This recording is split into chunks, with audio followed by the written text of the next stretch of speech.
Bab 2505. Berdiri terbalik dan mengalami diare. Mendengar apa yang dikatakan Mileye, ekspresi Edwin agak jelek. Merebut.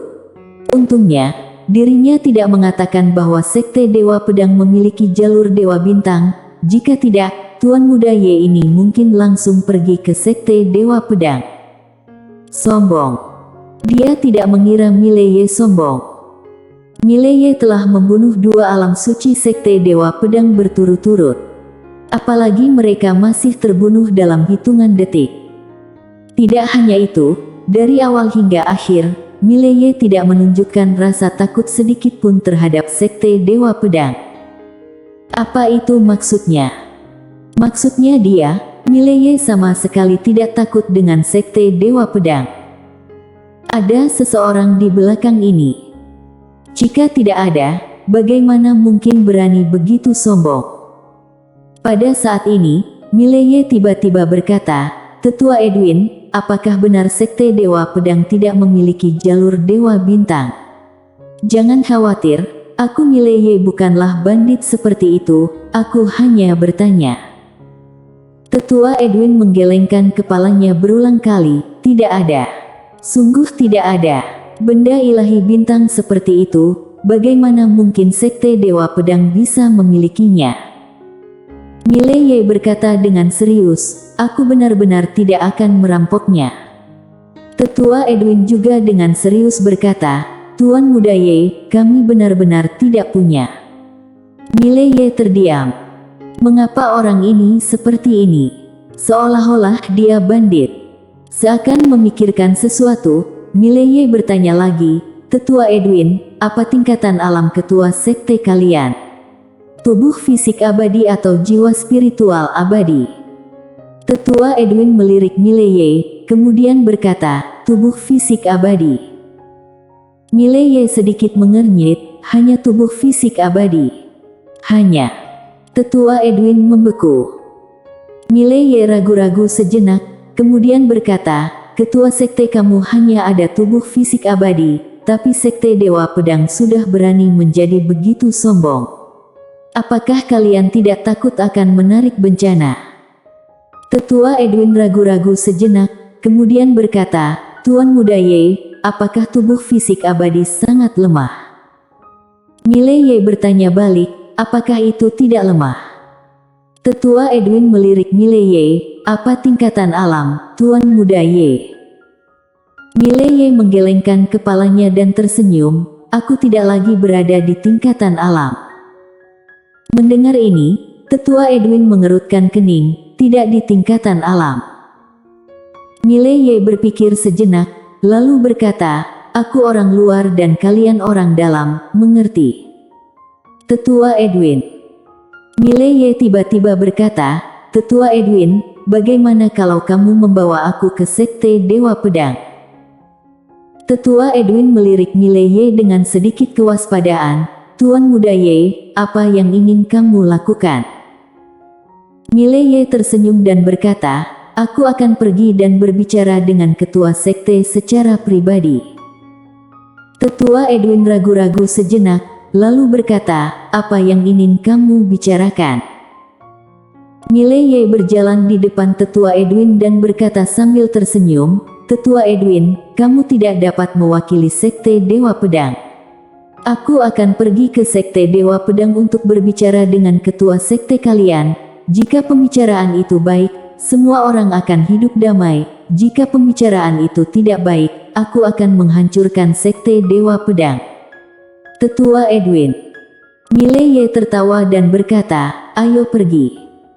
Setelah lama terdiam, Edwin berbalik dan menghilang ke langit bersama Mileye. Sepanjang jalan, Edwin tetap diam. Seperti yang dikatakan Mileye, dia benar-benar tidak bisa mewakili seluruh Sekte Dewa Pedang dan bergantung pada pembicaraan Mileye dengan ketua Sekte Dewa Pedang untuk hidup rukun satu sama lain. Setelah beberapa saat, Mileye mengikuti Tetua Edwin ke sebuah dunia. Dunia kacau. Setelah memasuki dunia yang kacau, Mileye segera mengerutkan kening. Dia telah memasuki tempat ini sebelumnya ketika dia baru saja mencapai alam suci. Sekte Dewa Pedang ada di dunia kacau. Jelas, Sekte Dewa Pedang ini telah mengambil alih sumber daya dunia ini. Setelah beberapa saat, Edwin dan Mileye berhenti. Tidak jauh di depan mereka, ada ratusan aula yang ditangguhkan, yang masing-masing terlihat sangat mewah. Dan tidak jauh di depan mereka berdua, ada pedang raksasa yang tergantung terbalik. Pedang raksasa itu panjangnya ratusan kaki, berdiri seperti itu di antara langit dan bumi, sangat mendominasi. Sekte Dewa Pedang. Edwin menoleh untuk melihat Mileye. Tuan Muda Ye, silakan. Silakan. Mileye sedikit mengangguk, lalu mengikuti Edwin ke kejauhan. Sepanjang jalan, Mileye menemukan bahwa dari waktu ke waktu, ada kultivator pedang yang lewat dengan pedang mereka, lalu tingkatan terendah mereka semuanya adalah alam suci. Apalagi, jumlahnya tidak sedikit. Pada saat ini, dia tiba-tiba mengerti mengapa Sekte Dewa Pedang ini begitu sombong. Dia memang memiliki kekuatan itu. Sebuah pikiran tiba-tiba muncul di benak Mileye, jika ada begitu banyak kultivator pedang yang kuat di Sekte Dewa Pedang yang menyerangnya pada saat yang sama, bukankah dia tidak membutuhkan jalur Dewa Bintang lagi? Memikirkan hal ini, Mileye tiba-tiba menjadi sedikit bersemangat, boleh dicoba. Pada saat ini, Edwin tiba-tiba berhenti dan tidak jauh di depannya, seorang pria paruh baya muncul. Pria paruh baya itu mengenakan jubah hitam dan membawa pedang di punggungnya. Edwin membungkuk sedikit, ketua sekte. Orang ini tidak lain adalah Xavier, ketua sekte Dewa Pedang. Pada saat ini, puluhan kultivator pedang tiba-tiba muncul di sekitar. Semua berada di tingkatan alam suci. Xavier memandang Mileye dan tidak berbicara. Mileye sedikit tersenyum, kalian semua majulah bersama-sama. Maju bersama-sama. Begitu ucapan ini keluar, ada keributan di lapangan. Sial, maju bersama-sama. Para kultivator pedang itu langsung marah. Pada saat ini, salah satu kultivator pedang tiba-tiba menyerang ke depan dan menebas Mileye dengan pedangnya. Mereka sebagai kultivator pedang memiliki arogansi tersendiri, bagaimana mungkin bisa menanggung penghinaan seperti itu dari Mileye? Mileye tidak mengelak, membiarkan pedang memotong langsung ke kepalanya. Begitu pedang menyentuh kepala Mileye, itu langsung terserap. Melihat pemandangan ini, semua kultivator pedang di lapangan tercengang. Dan Xavier sedikit mengernyit. Mileye menatap pedang kultivator yang bingung di depannya, hanya begini saja. Hanya begini saja. Kultivator pedang itu sangat marah ketika mendengarnya, sombong. Saat suara itu jatuh, dia tiba-tiba merentangkan telapak tangannya dan saat berikutnya, cahaya pedang tiba-tiba memotong langsung dari langit, dengan kecepatan yang sangat cepat. Itu sampai ke kepala Mileye dalam sekejap mata, di mana cahaya pedang Tao lewat, ruang waktu langsung terbakar, yang sangat menakutkan. Mileye masih tidak mengelak, membiarkan pedang Tao menebasnya. Di bawah mata kultivator pedang, cahaya pedang langsung memasuki tubuh Mileye, kemudian semuanya diserap olehnya. Semua kultivator pedang membatu di tempat. Di depan Mileye, lelaki tua itu memandang Mileye dengan ngeri, kamu.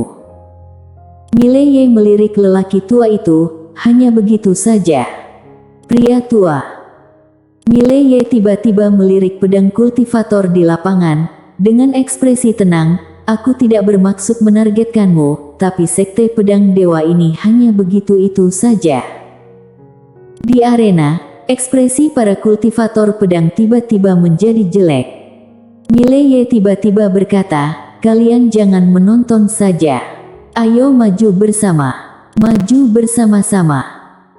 Begitu kata-kata ini keluar, bagaimana mungkin para kultivator pedang itu menahannya? Mereka akan segera menyerang. Pada saat ini, Xavier tiba-tiba berkata, "Berhenti." Mendengar kata-kata Xavier, para kultivator pedang itu ragu-ragu untuk beberapa saat, kemudian tidak memilih untuk bergerak. Xavier memandang Mileye. Tuan muda Ye memiliki fisik yang sangat istimewa. Mileye berjalan perlahan di depan Xavier. Ada dua cara. Yang pertama, kalian bunuh aku. Yang kedua, aku membantai sekte Dewa Pedang. Kamu pilihlah. Jika memilih yang pertama, maka kamu dapat memanggil leluhur kalian saat ini. Aku tidak bermaksud menargetkan semua orang yang hadir. Tetapi dengan segala hormat, kalian adalah sampah di mataku. Sampah. Kurang ajar. Di kejauhan, seorang pedang kultivator tidak tahan lagi dan hendak segera menyerang. Tetapi pada saat berikutnya, dia sepertinya merasakan sesuatu, pupilnya tiba-tiba menyusut dan sebuah pedang menembus tenggorokannya tanpa peringatan. Aliran darah menyembur keluar. Tebasan masa depan. Sekarang tebasan masa depannya lebih mahir. Dengan satu pedang, dia bisa membunuh musuh kapan saja dalam 3 hari ke depan. Kematian mendadak lelaki tua itu mengubah wajah semua kultivator pedang di lapangan. Trik apa ini? Pembunuhan instan. Pada saat ini, semua kultivator pedang di lapangan menjadi serius dan ketakutan. Di depan Mileye, pedang di belakang Xavier sedikit bergetar. Xavier juga terkejut saat ini, karena dia tidak bisa melihat tingkatan alam Mileye. Mileye menatap langsung ke Xavier. 3 napas. Dalam 3 napas, jika kamu tidak memberiku jawaban yang memuaskan, aku akan membantai sekte. Membantai sekte. Mendengar ini, Xavier menyipitkan matanya sedikit. Jika seperti itu, maka aku akan meminta nasihat Tuan Muda Ye. Saat dia mengatakan itu, pedang di belakangnya terbang tiba-tiba, kemudian langsung menebas Mileye dan dia masih tidak mengelak. Pupil matanya tiba-tiba menyusut dan dia akan segera mundur, tetapi pada saat ini, dia sepertinya merasakan sesuatu, ekspresi panik muncul di matanya. Pada saat ini, sebuah pedang tiba-tiba menembus bagian belakang kepalanya. Xavier langsung dihentikan oleh pedang ini. Tebasan masa depan. Xavier tiba-tiba mundur, cahaya pedang menyala dan Xavier telah mundur ribuan kaki. Setelah Xavier berhenti, dia menatap Mileye. Aku adalah tubuh fisik abadi, pedangmu tidak bisa menyakitiku sama sekali. Sebelum dia selesai berbicara, tubuh fisiknya langsung hancur dan jiwanya dengan cepat menghilang. Xavier memandang Mileye dengan ngeri. Pedang macam apa yang kamu punya ini? Mileye tampak tenang. Itu hanya pedang biasa, tapi karena aku kuat, itu juga kuat. Ciwani. Xavier tiba-tiba berkata, Tuan Muda Ye, kita bisa bicara. Mileye menggelengkan kepalanya. Semuanya sudah menjadi seperti ini, untuk apa membicarakannya lagi? Saat dia berbicara, dia merentangkan telapak tangannya dan pedang biru gaib langsung menyerap jiwa Xavier, lalu kembali ke tangannya. Di arena, ada keheningan. Ketua Sekte Dewa Pedang dibunuh begitu saja. Di samping, Ketua Edwin berkeringat dingin. Ternyata Tuan Muda Ye tidak menyombongkan diri, melainkan dia benar-benar hebat.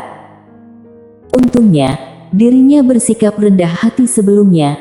Jika tidak, dia pasti sudah menghilang, bukan?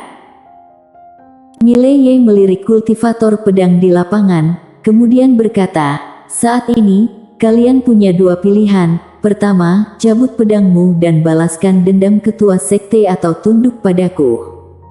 Semua orang diam. Mileye tersenyum dan berkata, kenapa, kalian pikir kalian ingin tunduk padaku? Dengan segala hormat, penyerahan kalian bagiku juga sebuah beban bagiku.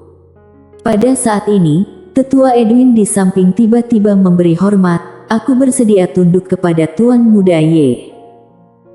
Mileye melirik tetua Edwin, lalu merentangkan telapak tangannya dan cahaya putih tiba-tiba masuk di antara alis tetua Edwin. Setelah beberapa saat, tetua Edwin seperti mendapatkan sesuatu. Saat berikutnya, dia berlutut dan berkata dengan suara bergetar, "Terima kasih, Tuan Muda Ye." Apa yang dia dapatkan? Di samping, para kultivator pedang tertegun. Mileye berkata dengan datar, "Ini adalah bab pertama buku keabadian. Selama memiliki sumber daya yang cukup, kamu dapat menggunakannya untuk mencapai keadaan tubuh fisik. Bahkan jika kamu tidak memiliki sumber daya, itu juga dapat banyak meningkatkan kekuatanmu." Buku keabadian. Mendengar ini, kultivator pedang di lapangan sedikit bersemangat. Pada saat ini, beberapa pedang kultivator buru-buru memberi hormat, "Kami bersedia mengikuti Tuan Muda Ye." Mileye tiba-tiba menoleh untuk melihat tetua Edwin. "Bisakah Sekte Dewa Pedang memanggil leluhur?" Tetua Edwin ragu-ragu sejenak, lalu berkata, "Bisa. Leluhur kita meninggalkan seutas jiwa." Mileye sedikit mengangguk, "Panggil leluhur." Tetua Edwin sedikit terkejut, kemudian berkata, "Kenapa begitu?" Mileye tersenyum dan berkata, "Aku ingin bertarung dengannya. Apakah dia bisa menangkap pedangku?" Tetua Edwin ragu-ragu sejenak, lalu berkata, "Tuan Muda Ye, aku mendengar bahwa leluhur sangat kuat." Mileye tersenyum, dengan sangat tenang, "Jika dua serangan pedang dilakukan, aku akan berdiri terbalik dan mengalami diare." Semua orang. Tetua Edwin berpikir sejenak, lalu berbalik dan pergi. Setelah beberapa saat, cahaya pedang tiba-tiba muncul dari Sekte Dewa Pedang dan seorang kultivator pedang tiba-tiba muncul dalam cahaya. Seorang kultivator pedang berjubah biru. Melihat kultivator pedang ini, ekspresi Mileye langsung membeku. Begitu juga para master Sekte Dewa Pedang. Mengapa kultivator pedang ini sangat mirip dengan Tuan Muda Ye? Bersambung.